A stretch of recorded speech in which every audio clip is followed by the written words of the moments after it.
What's up, brothers? Viper here, and today we're going to take a look into how to properly set up your plate carrier for tactical usage. Now you might think like, ugh, yet another one doing the same thing as so many others have already done, but if you know me and my brother from our other videos, you know we like to do things in a different way. And this video is no exception to that. Because rather than showing you yet another example like others do, we're going to start fully from scratch. Meaning we're going over the fitting, to the full thought process that goes into setting up such a carrier, and even up to the final testing to help you guys get yourself the setup you personally require. First of all, don't forget to subscribe and hit the bell button to keep notified of our weekly videos to help you guys out. This way you're helping us out to keep doing this stuff. Also take a visit at ReconBrothers.com to learn more about us and to participate in our quality monthly giveaways. We're also in the process of making our own webshop with tactical quality goods for all you operators out there, so definitely keep an eye out on what we are doing. So as said, a lot of people making these kind of videos are basically showing their personal setup and then they call it how to set up your plate carrier. Well, in our eyes that's not a how-to guide, that's just giving an example, and that is absolutely not what we're going to do in this video today. The approach we'll be taking today is more like, I've just got my carrier and other stuff that goes along with it, now what? So we ourselves use plate carriers for doing both Airsoft and Milsim events with an approach that's as realistically as possible to the real thing. And yes, that also means using realistic capacity magazines. For this we obviously also train and learn from people in the professional world, after which we translate this knowledge into our videos. So just so you know, we're not talking bullshit here. Now, before we go in this whole setup process, we first want to mention that a plate carrier absolutely needs plates. We've used our carriers without plates a while back, and we must say the difference is certainly noticeable. They're not called plate carriers for nothing. But like for us as a consumer where we live, we're not allowed to own ballistic products, which implies we can only use training plates. Which is fine for us because it's enough for the use of what we do.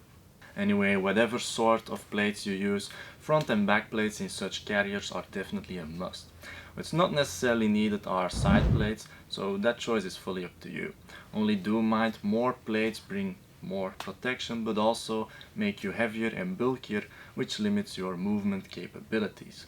So now that you're aware of this and you've got your carrier with plates ready, we'll go over to the first step, which is fitting your plate carrier. Important to know is that this is done before attaching any sort of pouches or anything else.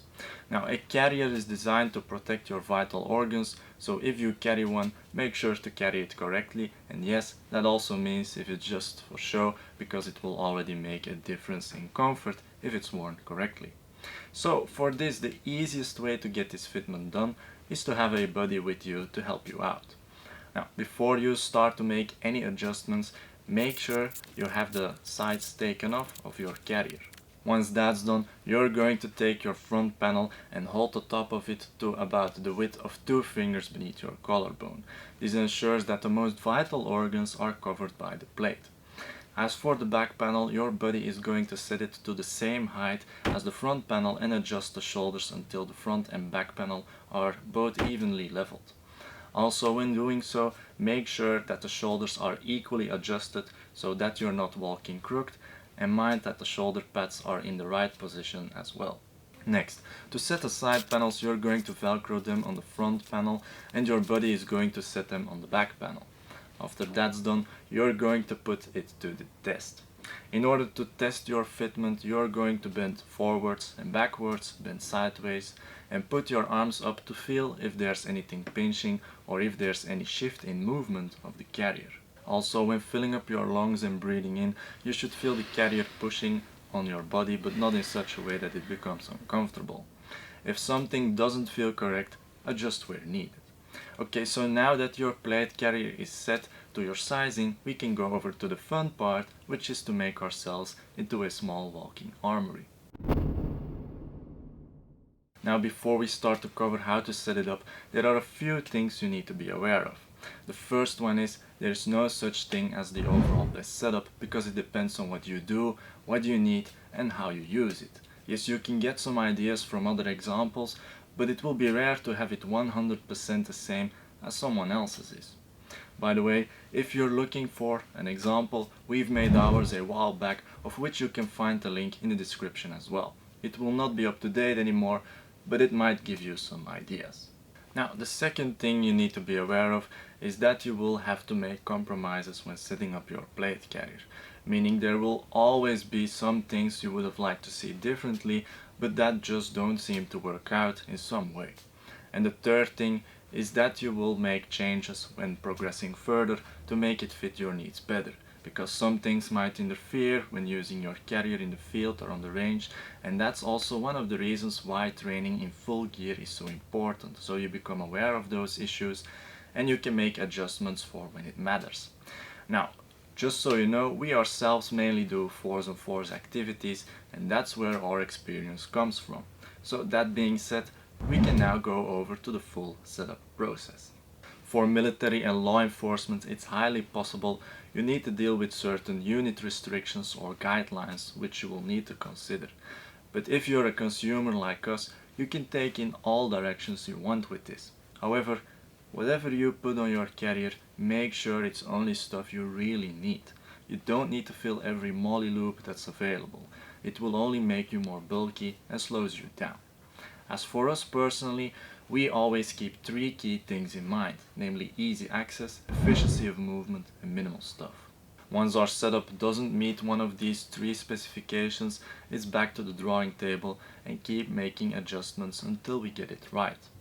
Now, before configuring your setup, it's important to know what your dominant side is, because this will influence your layout.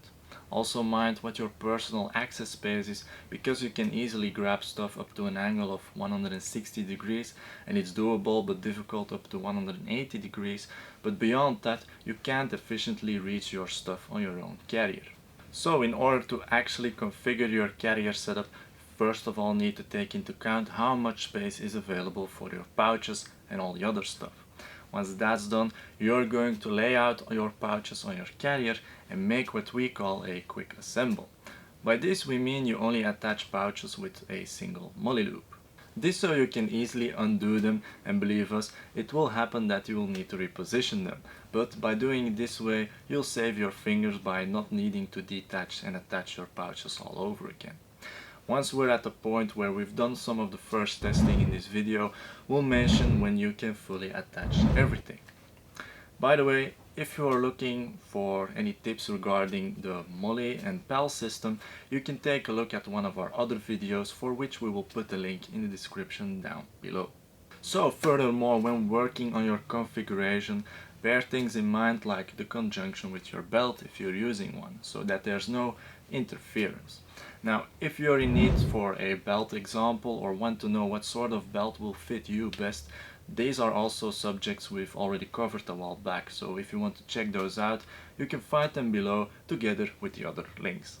Now, that said, also other things you need to mind are the sizes of your pouches, their weight, the access to your pouches, how much you will need to access those pouches, and also how their position might limit your movements, like when running, crouching or even going prone.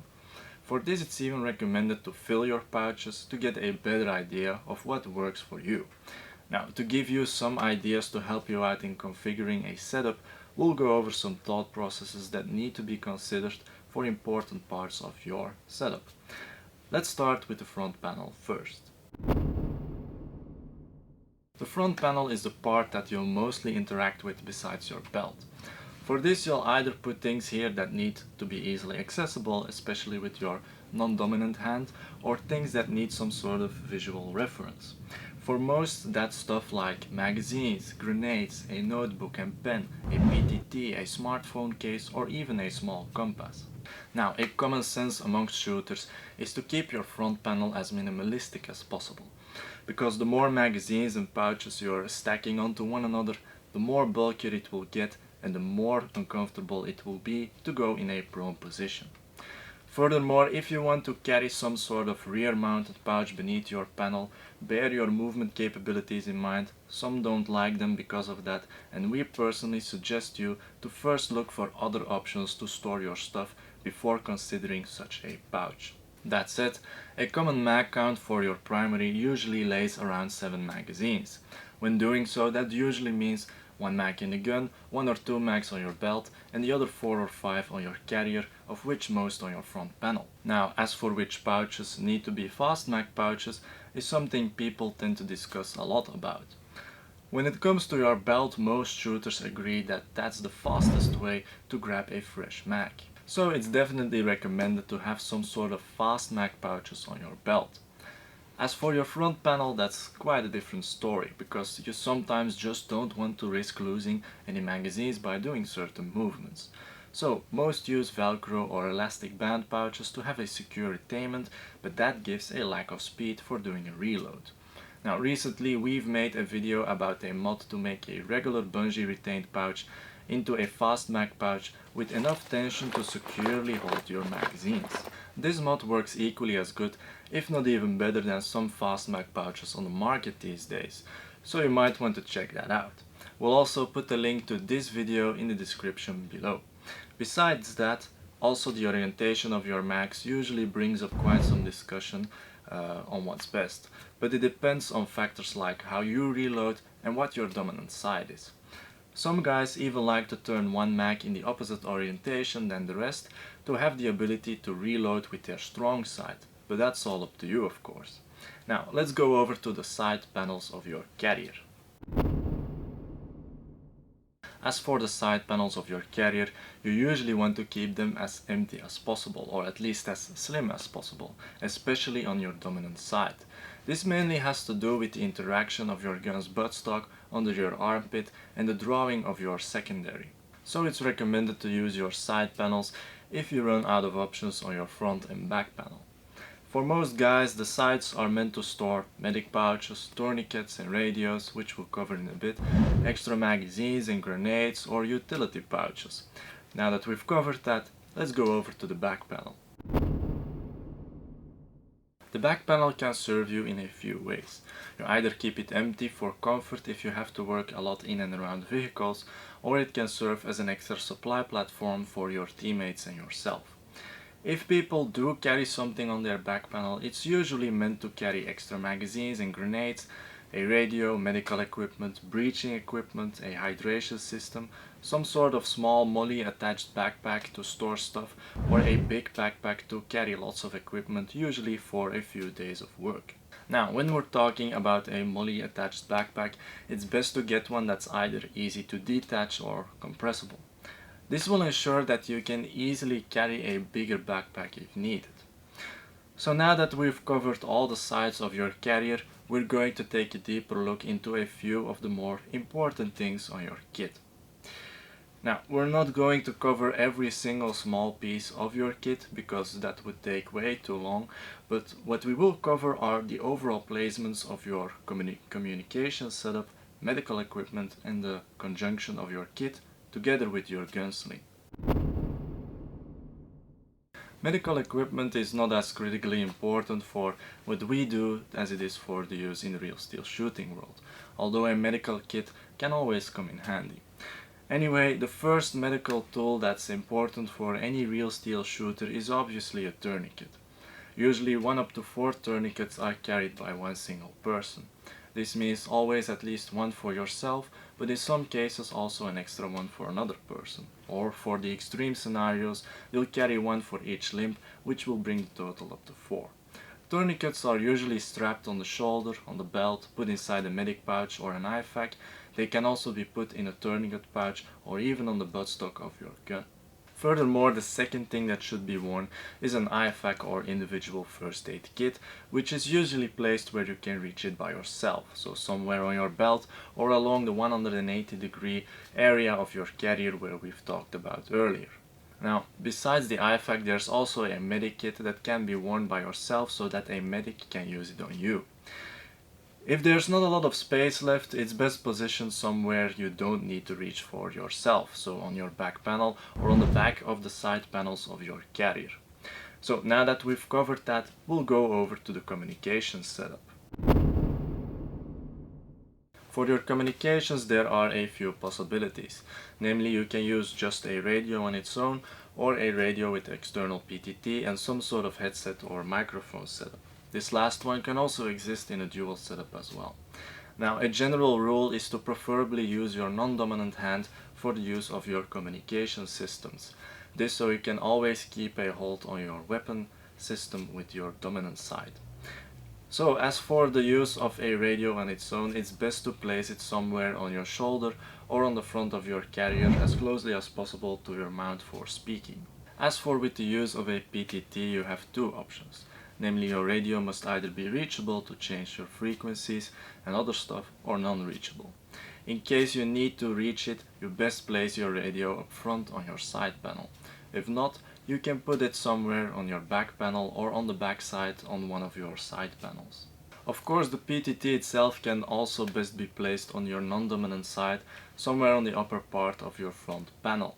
Now, only once you go to a dual setup, you will have to consider putting that extra PTT and radio on your dominant side. But when doing so, it's still recommended to place your radio you use most often at your non-dominant side. Furthermore, one of the last things we'll cover is the conjunction of this whole plate carrier system with your gun sling. When you're using a plate carrier, you're highly probably also using some sort of primary weapon system, and handling a weapon is always done closely to your body.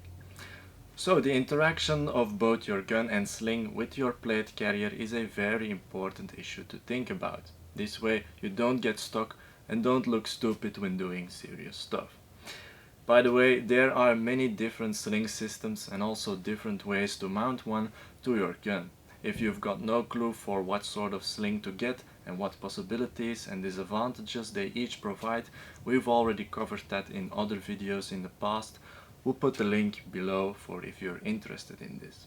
Now, whatever sling system you use, it's critical to test what you can easily reach on your kit when your weapon is hanging down. You also best test how your sling behaves when you put your buttstock under your armpit for those high ready positions, switch shoulders to see what happens, and learn what happens with your gun and sling if you reach for that secondary. Now, after you've done this testing and are certain enough your current kit setup will work for you, you can now fully attach everything to your plate carrier. Once that's done, the last thing we'll cover is some more testing to ensure this kit will work for you. Testing your kit is definitely important and will expose flaws that might need some adjustments. Yes, that means detaching and reattaching your stuff, but we've tried to save you from that as much as possible. Anyhow, a good way to test your kit is by doing some burpees. This exercise can expose three weaknesses. The first one is, when jumping, certain things might start to make too much noise. The second thing is that you're making pretty violent movements, which will test if anything comes loose or falls off of your carrier. And the third one is that you will notice how easy or difficult it becomes to do those movements with your plate carrier on. Furthermore, another test that's recommended to do is to make at least one reload with every single mag pouch. This will show you which are the easiest to reach and what adjustments might be needed. And at last, doing training on a range, dry firing in your kit or doing infield scenarios might expose some other flaws as well, which you'll have to adjust along the way when you're progressing further. So guys, I know this video was quite a lot to cover, but hopefully we've given some more clearance by taking a different approach. Please mind, we've tried to make some base rules in this guide to show you the common sense that goes into it, but there are always some exceptions that might work better for you. Anyway, if this video helped you out, leave a comment, like this video, subscribe and hit the bell button as a token of appreciation to us. Don't forget about our quality giveaways and our soon to be released webshop. Thanks for watching and we'll see you on our next video.